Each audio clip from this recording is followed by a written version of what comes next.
Hey Giants fans and football fans, welcome to the GiantsGrit, your YouTube fan channel with views and reviews of the New York football Giants.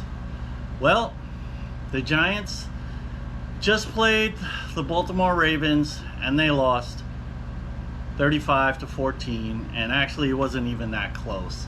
The Ravens had 12 penalties for 120 something yards or 112 yards, so it would have been even worse had they not had those penalties. Tommy DeVito got the start.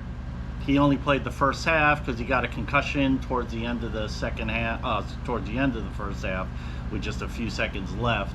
He was 10 of 13 for 68 yards, no touchdowns, no interceptions, and kind of was doing his best. I would say Daniel Jones imitation, but I keep picking on Daniel Jones and he's been off the team for 3 weeks already. But I don't know, maybe it's a Daniel Jones disease or something, but Tommy DeVito sure has it. He's afraid to throw it. He holds onto the ball too long and won't throw it downfield for whatever reason. And when guys are open downfield, same thing. He just holds on to it, or he's drifting to his right. I don't know. It's a Giants quarterback thing, unfortunately. So anyway, so it was 21-7 at the half. Tim Boyle came in, who didn't look bad as a quarterback. As a matter of fact, I hate to say it, but he seems to look better than the other three quarterbacks. I mean, maybe along the lines of Drew Lock, but he looked like he knew when to get rid of the ball. He knew where to go with the ball. He at least tried to hit the open guy and looked like a semi-competent quarterback. And this is a guy who barely knows the offense. He's only been on the team for like 2.5 weeks. So, and the pass blocking was pretty good overall. He was sacked once and Tommy DeVito was sacked twice, but I think at least one of them was more on Tommy than on the offensive line. And as far as the running backs are concerned, there wasn't much running going on. Baltimore, tough run defense. No jailbreaks in the pass protection. Overall, the pass protection was good, but the run blocking was not so good. But I think that's more credit to Baltimore's defense playing tough. Tyrone Tracy only had 10 carries for 31 yards. Devin Singletary had 8 carries for 25 yards. He did have their one touchdown in the first half. And Eric Gray had a couple of snaps, 3 snaps, but no carries, no catches for him. And that was it for the running game. So overall, and the quarterbacks didn't scramble for any yardage anyway. So overall, the running backs got maybe 50 yards between Singletary's 25 yards and Tracy's 31 yards, and nothing from the quarterbacks. Moving on to the wide receivers, Malik Neighbors, again, as I said last week, he was looking like Malik of old, and sure enough, this game, and we got him cooking early, so no getting a catch in the first quarter and then not getting any targets or catches until the third or fourth quarter, which it seemed to be a pattern. He had catches in every quarter, including he had 5 the first half or so. Overall he had 10 catches for 82 yards, and he had a touchdown, and he hadn't scored a touchdown since the 4th week of the season. So it was nice to see him get, the 3rd week of the season. So it was nice to see him finally get a touchdown on there. I mean, the game was already out of reach, but he's playing hard, working hard. I hate the fact that, and he also got 2 carries on jet sweep type handoffs. I don't like them doing that to him. He shouldn't be doing that unless we're really playing a wide open game. I mean, teams are playing the Giants up so close. Safeties really don't have to play back. I just hate seeing Malik Neighbors getting tackled by so many linebackers, and not to mention defensive linemen that are turning around because he's catching so many short passes. I just still want to see more down the field things. I know they don't trust the pass blocking to hold up, and these quarterbacks seem to read slowly in their progressions, which some of it is understandable, but I really don't like Malik Neighbors catching short passes.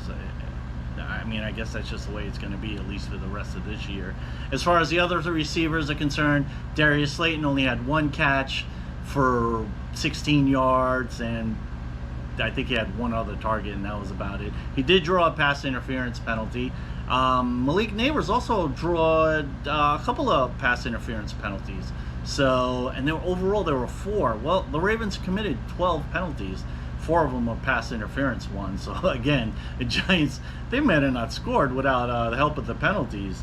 Wan'Dale had his typical 4 to 5 catches. He had 4 catches for 38 yards, 9.5 yards a catch. That's a little more than he usually does. He did have a really nice 25-yard catch in the third quarter. Jalen Hyatt, no catches, and he had a penalty. And that was it for the wide receivers.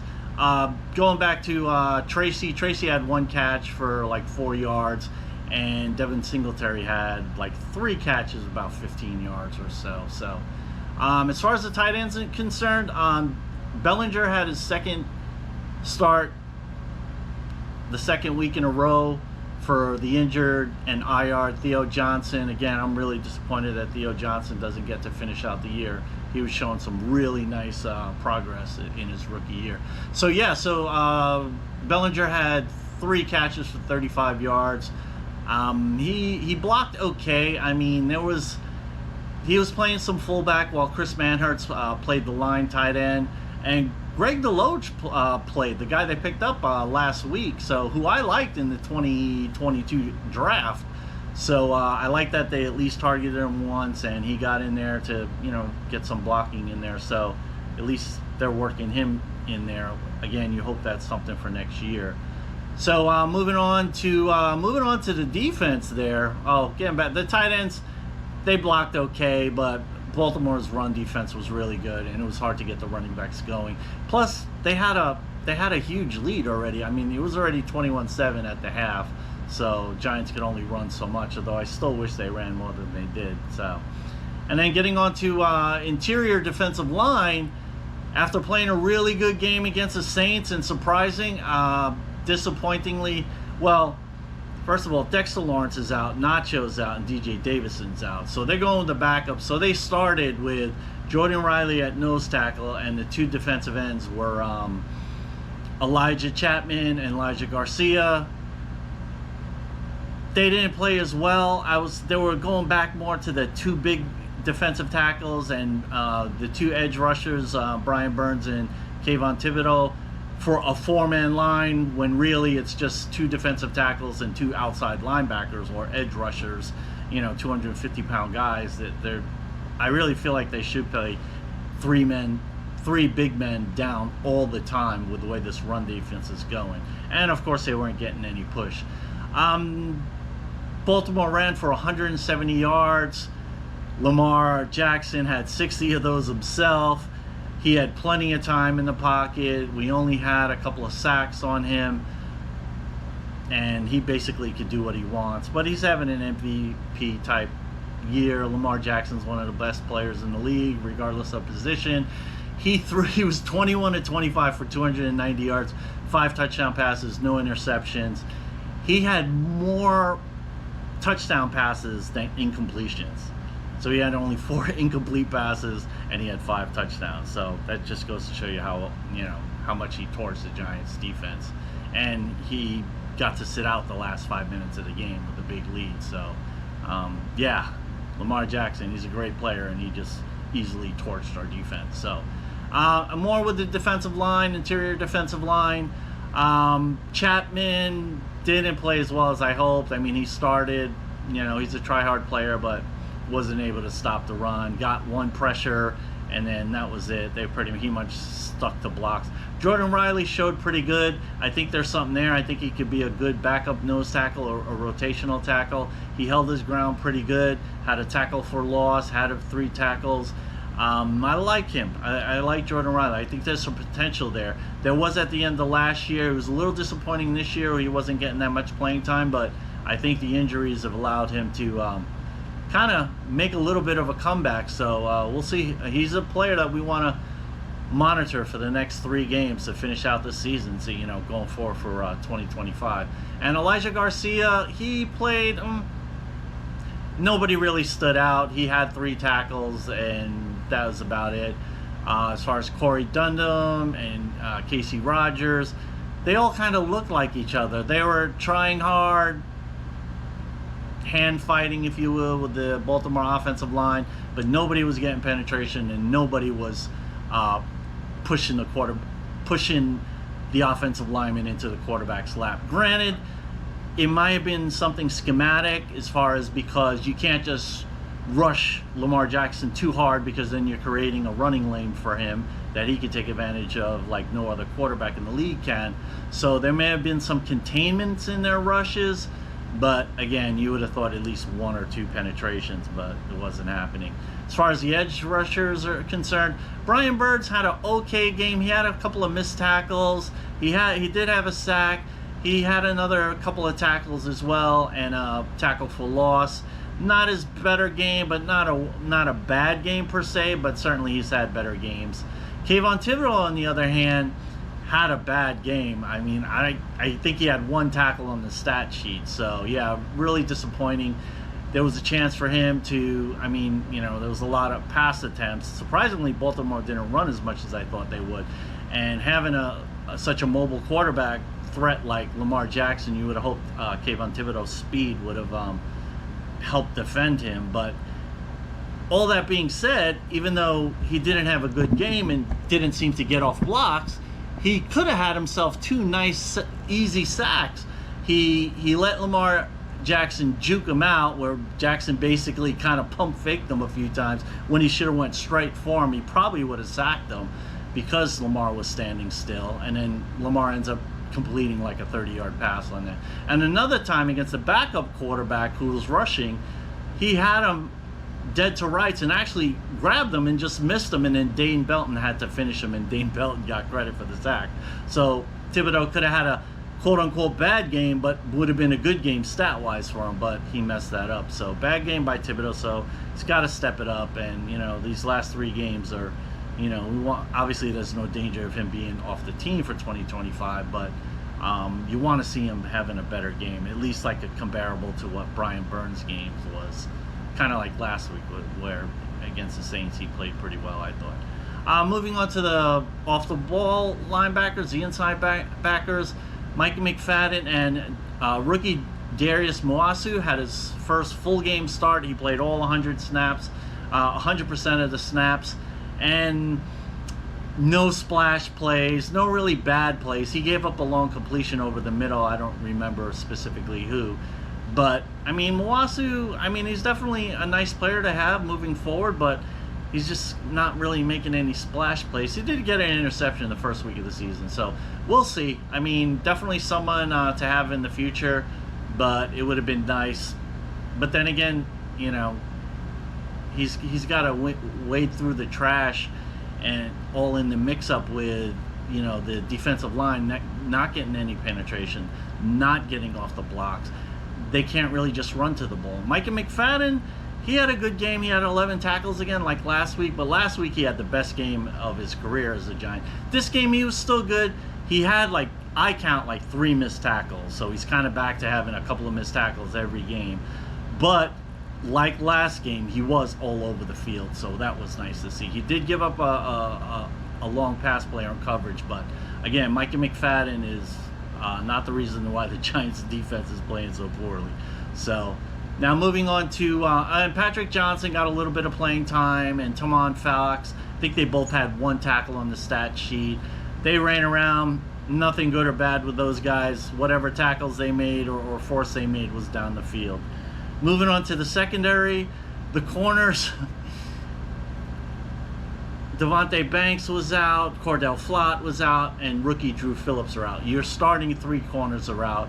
Adoree Jackson started and had one of his better games. He had 5 tackles, didn't get beat in coverage, and he also had, in the Ravens' first possession, he caused a fumble. So he overall looked good. He was probably next to maybe Micah McFadden, the best defensive player, if you could even say it, the player of the game when the Ravens lit us up for 35 points and really could have had more. Probably could have pasted 50 if they didn't have so many penalties. So, and they seemed like they kind of took their foot off the gas in the last 2 minutes or so, and you know, they put in their backup quarterback, forgot his name. Moving on to the other corners who did start, Greg Stroman started for Cordell Flott. Had a rough game, had 5 tackles, but he did get beat in coverage, including for a touchdown. But it was to be expected. And don't forget, Lamar Jackson creates a lot of time for wide receivers to get open, and that certainly happened. Art Green played okay, but he got beat as well, which is kind of to be expected. Him playing mostly the nickel. Isaiah Simmons played a little bit of inside linebacker and sort of safety slash corner. He got beat badly on the touchdown, the first touchdown to tight end Mark Andrews. But, you know, it's kind of to be expected that we didn't get much pass rush, so we didn't help him out very much. As far as other corners are concerned, that was all the other corners that played. Moving on to the safeties, fortunately no injuries. With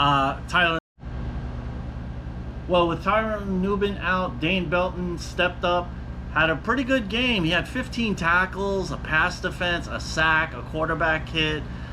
He was kind of all over the field, but again, most of it downfield. But overall, I like it. Again, for the future, we want to see these young players developing and playing well. And I was happy to see the third-year young player play well for in this game.